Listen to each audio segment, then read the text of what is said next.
आदाब, मैं हूँ इमरान राशिद और आप देख रहे हैं हम भारत के नए एपिसोड में हम आपका इस्तेमाल करते हैं कानून की बात एडवोकेट फैज़ वासिफ के साथ। वकील साहब, सबसे पहले तो हम आपका बहुत बहुत इस्तेमाल करते हैं, आपने इतना कीमती वक्त दिया। इस एपिसोड में हम कानून के जो अलग अलग धाराएं हैं और जो कुछ बारीकियां हैं, इस बारे में हम बात करेंगे कि असल में किस दफ़ा के तहत क्या एक्शन होता है, उसकी बारीकियां क्या है, उसके टेक्निकल पॉइंट क्या है। कुछ चीज़ों को लेकर जो लोग कंफ्यूज रहते हैं या लोगों को पता नहीं होता, तो हम कोशिश ये करेंगे कि हम भारत के इस प्लेटफॉर्म के ज़रिए वो सारी बातें हम आप तक पहुँचाएँ। वकील साहब, सबसे अहम आज का जो हमारा टॉपिक है, जो सिर्फ मालेगांव नहीं बल्कि हिंदुस्तान भर में बहुत हॉट टॉपिक है। हम और आप देख रहे हैं कि इन दिनों देश भर में रेप केसेस बहुत हो रहे हैं। छोटी बच्चियों को निशाना बनाया जा रहा है, कॉलेज की बच्चियों को निशाना बनाया जा रहा है।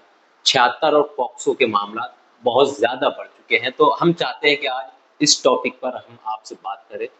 तो सबसे पहले तो हम ये जानना चाहेंगे कि पॉक्सो और 76 ये क्या होता है?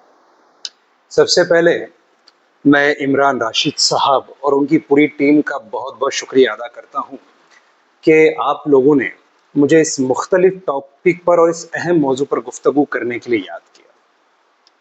आपका पहला क्वेश्चन जो है कि पॉक्सो एक्ट और 376 दोनों में डिफरेंस क्या है, तो हम सबसे पहले समझते हैं कि पॉक्सो एक्ट होता है क्या है। पॉक्सो एक्ट का फुल फॉर्म है the protection of children from sexual offences act 2012। ये एक्ट जो है राज्यसभा में 10 मई 2012 को पास हुआ। उसके बाद में लोकसभा के अंदर ये 22 मई 2012 को पारित हुआ और जो इनैक्टमेंट इसका वो जो लागू हुआ वो है 14 नवंबर 2012 से, और तब से लेकर आज तक ये एक्ट इंटैक्ट है। तो जो पॉक्सो एक्ट है ये 16 पेजेस का एक छोटा सा किताब है जिसमें टोटल 9 चैप्टर्स हैं और 46 सेक्शंस हैं। ये चलता है प्रोसीजर जो सीआरपीसी का है उसके साथ में, जो अभी का BNSS है, भारतीय नागरिक सुरक्षा संहिता के साथ में। बाकी इसका मेडिकल एग्जामिनेशन हो, पीड़िता का जवाब हो, उसके बाद में स्पेशल प्रोसिक्यूटर हो, और इसके टोटल जो मोड ऑफ ऑपरेशन है और लाइन ऑफ एक्शन ये मुख्तलिफ है जो हमारा BNS भारतीय नागरिक संहिता से, यानी कि IPC से।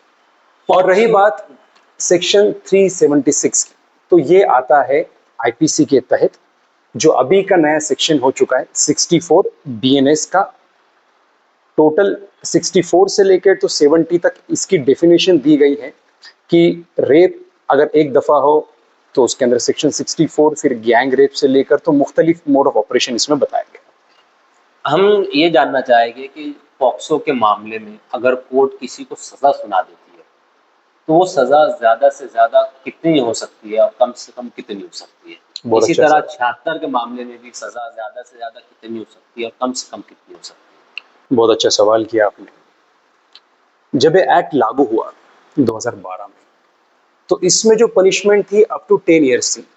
फिर इसका नया अमेंडमेंट आया 2019 में, जिसमें पनिशमेंट को कर दिया अप टू लाइफ इम्प्रिजनमेंट के साथ में डेथ पनिशमेंट तक। लाइफ इम्प्रिजनमेंट तो थी, पर डेथ पनिशमेंट इसमें दी गई है, जिसमें बच्ची की एज अगर 16 साल के नीचे हो तो इसमें डेथ पनिशमेंट का प्रावधान दिया गया है। और रही बात सेक्शन 64 की, यानी सेक्शन 376 ऑफ IPC की, तो इसके अंदर भी जो है वो लाइफ इम्प्रिजनमेंट का प्रावधान दिया गया। और अगर रिपीटेड सेक्सुअल ऑफेंसेस है इसमें या गैंगरेप का है इसमें जुर्म, तो फिर उसमें भी डेथ पनिशमेंट दिया गया। इन जैसे मामलात में पॉक्सो में या 76 में किस कंडीशन में लागू होता है, या यानी कि क्या अगर किसी मुलजिम ने, किसी अपराधी ने यौन शोषण किया हो या तभी पॉक्सो उस पर यानी लागू होगा, जो नाबालिग के साथ किया हो, या छेड़छाड़ करने पर भी पॉक्सो उस पर लागू हो जाता है? हम ये जानना चाहेंगे। बिल्कुल, छेड़छाड़ करने पर भी लागू होता है। उसके अलावा sexual assault, sexual harassment, penetrative aggravated sexual penetration, assault, इन सब सूरत हाल में पॉक्सो लागू होता है। और सेक्शन 376 भी जो है वो किसी को छूने से, 354 तो लगता ही है, बट किसी के प्राइवेट जेनिटल्स को या किसी के प्राइवेट पार्ट को, यानी शर्मगाह को छूने से भी सेक्शन 376 की एप्लीकेबिलिटी होती है। एक मामला ये है जो बहुत आम, यानी कि ये होता है कि हमको सामने वाले ने फंसा दिया या हमारे साथ साजिश रची जा रही है या हम पर झूठा इल्ज़ाम लगाया जा रहा है, झूठी हम पर एफआईआर दर्ज की जा रही है।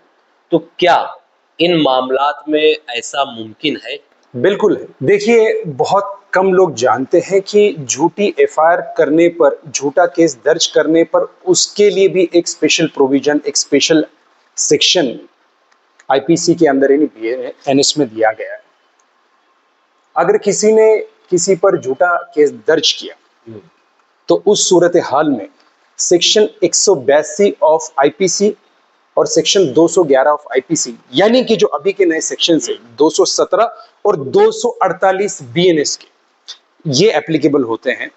अगर किसी ने किसी को झूठे इल्जाम में फंसाया है, जिसकी पनिशमेंट लाइफ इम्प्रिजनमेंट हो, जिसकी पनिशमेंट डेथ हो, या जिसकी पनिशमेंट 10 ईयर्स अबो हो, तो उस सूरत हाल में सेक्शन 248 का रिकोर्स लिया जा सकता है बीएनएस का, जिसके अंदर सामने वाले को 10 साल की पनिशमेंट होगी और 2 लाख रुपए तक का जुर्माना भी हो यानी जो सकता है। झूठा इल्ज़ाम जो लगा, झूठा इल्जाम। पॉक्सो या 376 जैसे मामलात में अगर कोई पुलिस स्टेशन जाता है एफआईआर करने के लिए, तो पुलिस क्या उसी वक्त तो एफआईआर ले लेती है, उसे पक्की कर देती है, या फिर सबूत इकट्ठे करती है, कोई ग्राउंड उससे तलब करती है, कोई एविडेंस उससे मांगते है, उस बुनियाद पर करती है? क्या ऐसा कुछ होता है या डायरेक्ट ले ली जाती है और मुलजिम को अरेस्ट कर लिया जाता है और उसके बाद फिर जो बाकी की तहकीक है वो की जाती है? सबसे पहले पुलिस समझती है कि पीड़िता का कहना क्या है, उसके एलिगेशन जो है वो cogent, convincing, justifiable and well founded है या नहीं। उस बुनियाद पर वो एफआईआर दाखिल करते हैं। और सेक्शन 376 हो या पॉक्सो का मामला, दोनों सिलसिले में, दोनों मामलों में जो है सेक्शन जो इनके बड़े ही स्ट्रिंजेंट है, cognizable, non bailable and non compoundable. तो उस सिचुएशन में जो है पुलिस प्रोसिक्यूशन को इंस्टेंटली एफआईआर लेनी पड़ती है और इंस्टेंटली फिर वो उनकी प्रोसेस स्टार्ट हो जाती है, इन्वेस्टिगेशन उनकी स्टार्ट हो जाती है और वो उस टाइम पर फिर उनके जो भी एविडेंसेस है उसको कलेक्ट करते हैं। अगर इन्वेस्टिगेशन में पुलिस ये पाती है कि ये झूठा इल्ज़ाम लगाया जा रहा है, तो क्या पुलिस खुद से सामने वाले पर एक्शन लेती है या नहीं लेती है? नहीं, खुद से एक्शन तो नहीं लेती, बट हाँ, पुलिस एक क्लोजर रिपोर्ट पेश करता है कोर्ट के सामने, या जिसको हम 169 बोलते हैं, कि release of accuse when evidences are deficient. अगर उसके खिलाफ में कोई सबूत नहीं मिलता तो पुलिस जो है खुद से अपना जो है क्लोजर रिपोर्ट कोर्ट के सामने पेश करती है। अब ऐसे मामले में जिस पर इल्ज़ाम लगाया जा रहा था, अगर उसे क्रॉस कंप्लेन करना है, यानी ये बताना है कि भाई ये मुझको गलत तरीके से या झूठे इल्ज़ाम में फंसा रहा था, ऐसा कुछ नहीं, तो उसके लिए क्या प्रोसेस है, उसे क्या करना पड़ेगा? उसके लिए दो ऑप्शंस है। सबसे पहले, अगर सामने वाले को अंदेशा हो कि ये लेडीज उसको फंसा सकती है, तो उस सिचुएशन में वो कंसर्न पुलिस स्टेशन में जाकर उनके खिलाफ में एनसी लिखवाए, ये महिला कभी भी मुझ पर झूठा केस दाखिल कर सकती है, तो मेरा कहना सुना जाए और जो भी इसके एलिगेशंस होंगे उसको कंसिडर ना किया जाए। और दूसरी सिचुएशन ऐसी कि अगर किसी महिला ने किसी शख्स पर झूठा अगर केस दायर किया, तो उसी वक्त इसने भी अपना स्पेशल एफआईआर जो है पुलिस के सामने फाइल करनी चाहिए और स्पेशल जो है अपने कंटेंशन को पुलिस प्रोसिक्यूशन के सामने रखना चाहिए। मेडिकल कितनी अहमियत रखता है और मेडिकल असल में होता क्या है इसमें? यानी जो आमतौर से सुनने में आता है कि भाई उसका मेडिकल होना बाकी है या उसका मेडिकल हुआ है तो मेडिकल में वो ये पाया, तो मेडिकल होता क्या है, इसमें क्या प्रोसेस किए जाते हैं? देखिए, मेडिकल हर सेक्शन के लिए मुख्तलिफ होता है। अगर हम कोई भी नॉर्मल एक्ट अगर ले ले, जैसे 302 हो गया, 307 हो गया, डिकॉइटी हो गया, रॉबरी हो गया, उस सिचुएशन में जो चैप्टर 5 है BNASS का, उसका सेक्शन 51 है, तो उसमें ऐसा बताया गया है कि कोई भी बंदा जब अरेस्ट होता है, एक्यूज अरेस्ट होता है, तो उसको इंस्टेंटली अरेस्ट होने के बाद में मेडिकल के लिए कंसर्न सिविल हॉस्पिटल में ले जाया जाए। अगर आप सेक्शन 51 देखेंगे, उसका सब सेक्शन 2 देखेंगे, तो उसके 2 और 3 के अंदर स्पेसिफिकली कहा गया है कि मेडिकल प्रैक्टिशनर, और मेडिकल प्रैक्टिशनर वही होता है जो नेशनल कमीशन एक्ट 1993 के तहत रजिस्टर्ड हो। कोई भी बाहर का मेडिकल ऑफिसर उसकी जांच नहीं कर सकता, और उस जांच को करने के बाद में वो रिपोर्ट जो है फिर वो आगे फॉरवर्ड करता है। अच्छा, अगर हम देखेंगे कि रेप का मामला है तो फिर सेक्शन 52 आ जाता है, जिसके अंदर फिर मुकम्मल तरीके से आरोपी का उसमें जो है डिटेल में मेडिकल एग्जामिनेशन होता है।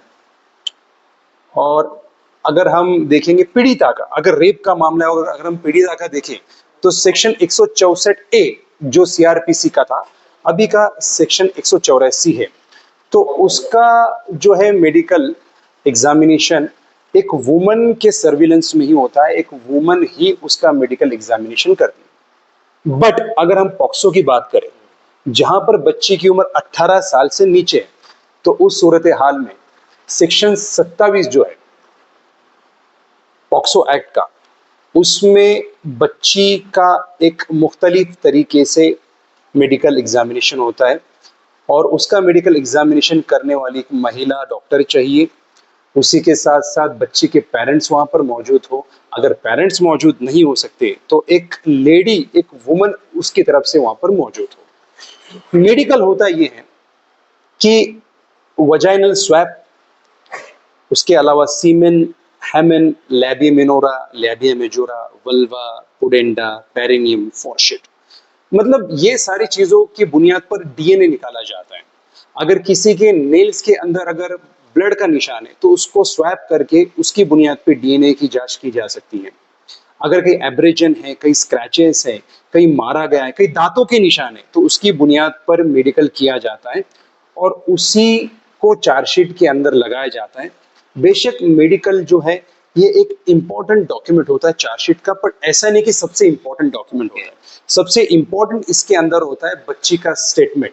जो बच्ची पीड़िता अपना जो स्टेटमेंट देती है, 164 का स्टेटमेंट कोर्ट में, जो अभी का सेक्शन 183 हो चुका है BNSS का, उसको सबसे इंपॉर्टेंट माना जाता है। और उसी के साथ साथ मेडिकल एग्जामिनेशन का जो सर्टिफिकेट होता है उसको करॉबोरेशन में नहीं, उसके साथ में उसको अहम माना जाता है।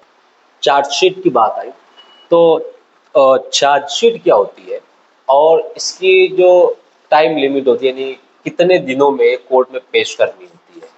अगर हम सेक्शन 193 देखें BNSS का, उसमें चार्जशीट के बारे में बताया गया है। चार्जशीट का दूसरा नाम चलन भी होता है। ओके। चार्जशीट ऐसी होती है कि एफआईआर दर्ज होने के बाद में जब पुलिस प्रोसिक्यूशन पीसी मांगता है, फिर उसके बाद में उसका एमसीआर होता है, उस दरमियान में फिर चार्जशीट अगर हम डिटेल में देखेंगे तो उसका जो पहला पेज होता है उसमें टोटल नंबर ऑफ विटनेसेस होते हैं। उसके अलावा जो पुलिस ने कलेक्ट किए हुए एविडेंसेस होते हैं, उसी के साथ साथ इंक्वेस्ट पंचनामा होता है, रिकवरी होती है, डिस्कवरी होती है, मेडिकल सर्टिफिकेट होता है, सीडीआर होता है, कॉल डिटेल रिकॉर्डिंग, और उसके अलावा टावर लोकेशन भी उसमें होता है। ये सभी की बुनियाद पे जो है चार्जशीट कोर्ट में दर्ज की जाती है। आपने जो दूसरा सवाल किया कि इसका टाइम लिमिट कितना होता है, तो अगर हम section 187 section 3 sub section I अगर देखेंगे तो उसके अंदर जहां पर पनिशमेंट डेथ है, जहां पर आजीवन कारावास यानी लाइफ इम्प्रिजनमेंट है, और जहां पर पनिशमेंट 10 साल तक है, उस सूरत हाल में 90 दिनों के अंदर चार्जशीट दाखिल की जानी चाहिए। और जहां पर इसके अलावा पनिशमेंट यानी 10 साल से नीचे है, वहां पर 60 डेज के अंदर चार्जशीट दाखिल की जानी चाहिए।